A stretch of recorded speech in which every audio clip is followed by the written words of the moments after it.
တင်မဲ့ဆိုတာကျွန်တော်တို့ကတော့ဒီ flexi design သွားတဲ့ laptop တော့မဟုတ်ဘူးပေါ့နော် classic black design နေလာတယ်ပေါ့နော်ပြီးရင်အနီရောင် trip ဒီ point နေပေါ့နော် trap point နေပေါ့နော်ဒီကောင်းလေးပေါ့ပြီး simple ဖြစ်တဲ့ business look ကပဲတင်မဲ့ရဲ့ identity တစ်ခုဖြစ်တယ်ပေါ့နော်ဒီ T40 Gen 3ရဲ့ဒီ Thunder Black version ကအလေးချင်းက 1.4 kg ဝန်းကျင်လောက်ကနေပေါ့ရှိရပေါ့နော် 1.4 ပဲရှိအဲ့တော့ဒီမှာကျွန်တော်ကိုင်းရတာပေါ့ပါလေးပဲရှိရပေါ့နော်ဒီ40 inches business laptop တစ်လုံးနေနဲ့ meeting သွားတာ office တွေတည်သွားတာ key တွေသွားတာအတွက်တော်တော် convenient ဖြစ်တယ်ပေါ့နော်အဆင်ပြေတယ်ပေါ့နော်ကျွန်တော်ဒီမှာ weight ကတကယ်ကိုပေါ်တယ်ဒါပေမဲ့ပေါ်ပါတာတခုတည်းမဟုတ်ပါဘူး okay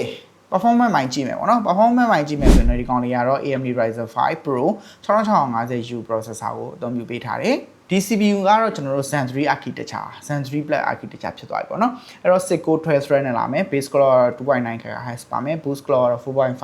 GHz တိရမယ်ပြီးတော့သတိထားမယ့်အချက်ကတော့ဒီကောင်ကတော့တာမန် Ryzen မဟုတ်ဘူးပေါ့နော်သူနာမည်မှာပါပြီးသား Ryzen Pro ပဲဖြစ်တယ်ပေါ့နော်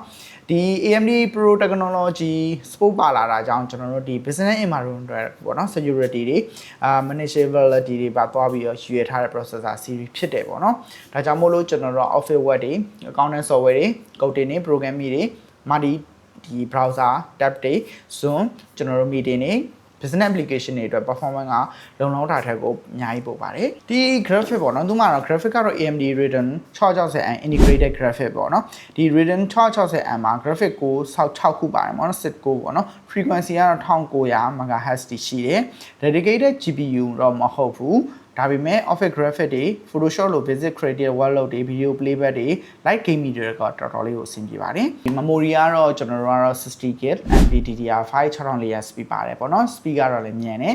LPDDR5 dual channel သွားမှာပေါ့နော် dual channel ခေါ်မှာပေါ့ဒီ system ပေါ်မှာslot တက်ပေါ့နော်ကျွန်တော်တို့ဒီ extra slot တော့မပါဘူးပေါ့နော်RAM upgrade တော့မရဘူးဒါပေမဲ့ 16GB ဖြစ်ပြီးသား speed ကလည်းမြန်ပြီးသား LPDDR5 လည်းဖြစ်ပြီးသားဆိုတဲ့အတွက်ကတော့ကျွန်တော်တို့ဒီသုံးနေကြ business office တွေ coding တွေအတွက်ကတော့လုံးဝ easy နိုင်ပြီးသားပါတိတ် true ခေါင်းစားရမရှိပါဘူး story ကတော့ဒီ set မှာတော့ကျွန်တော်တို့ 512 NVMe M2 ပါမယ်ပေါ့နော်ဒီ configuration ရဲ့အားသာဆုံးတစ်ခုကတော့ display ပဲပေါ့နော်ဒီတာမန် Thematic D series မှာတော့ Full HD လောက်ပဲတွေ့ရတယ်ပေါ့နော်ကျွန်တော်ဒီ set မှာကြတော့40 inches ကိုမှ 2.2K IPS display နဲ့ပေါ့နော် resolution ကတော့2240 1400 aspect ratio 60:10 brightness ကတော့ 300 nits ဖြစ်တယ်ပေါ့နော်အရေးကြီးဆုံးကတော့ 100% sRGB color မိုက်တယ်Okay business laptop ဆိုတဲ့အတိုင်းပေါ်ကလည်းတော်တော်လေးပြည့်စုံတယ် USB A နှစ်ပေါ်ပါဝင်မယ်USB Type C 3.2 Gen နှစ်ပေါ်ပါမယ် HDMI 2.1 တစ်ခုပါမယ်အရေးကြီးဆုံးကတော့ RJ45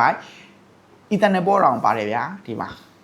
ဓာတ်ရိုက်ပါတယ်ပေါ့နော်အဲ့တော့ဒီကောင်ကကျွန်တော်တို့ကရုံးနေပါတာက enterprise level တွေပါတော်တော်သုံးလို့ကောင်းမဲ့ laptop တစ်ခုပေါ့နော်ဒီကတော့ကျွန်တော်တို့ IT technician တွေ server router configuration လုပ်တဲ့လူတွေအတွက်ကတော့ဒီအချက်ကတော်တော်လေးကိုအသုံးဝင်သွားမှာပါ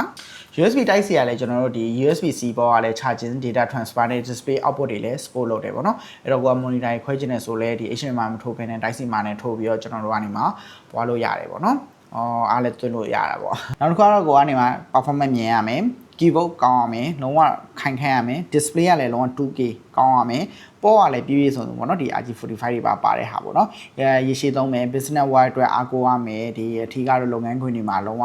ကောင်းကောင်းလေးသုံးချင်တာပေါ့နော်ရေရှည်အဲဆိုရင်တော့ဒီ ThinkPad TCD ရဲ့ value ကိုတော့နားလည်လာပါလိမ့်မယ်အဲ့တော့အထူးသဖြင့်ဒီ configuration မှာကျွန်တော်တို့က Ryzen 5 Pro ပါမယ် 16GB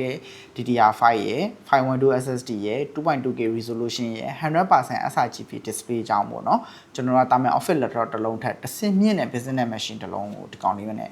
ဒီကောင်လေးကိုအသုံးပြုရမှာပေါ့နော် Lenovo ThinkPad T40 Gen 3 AMD လေးကိုအသေးသေးသိချင်တာပဲဖြစ်ဖြစ်ကိုနဲ့တင်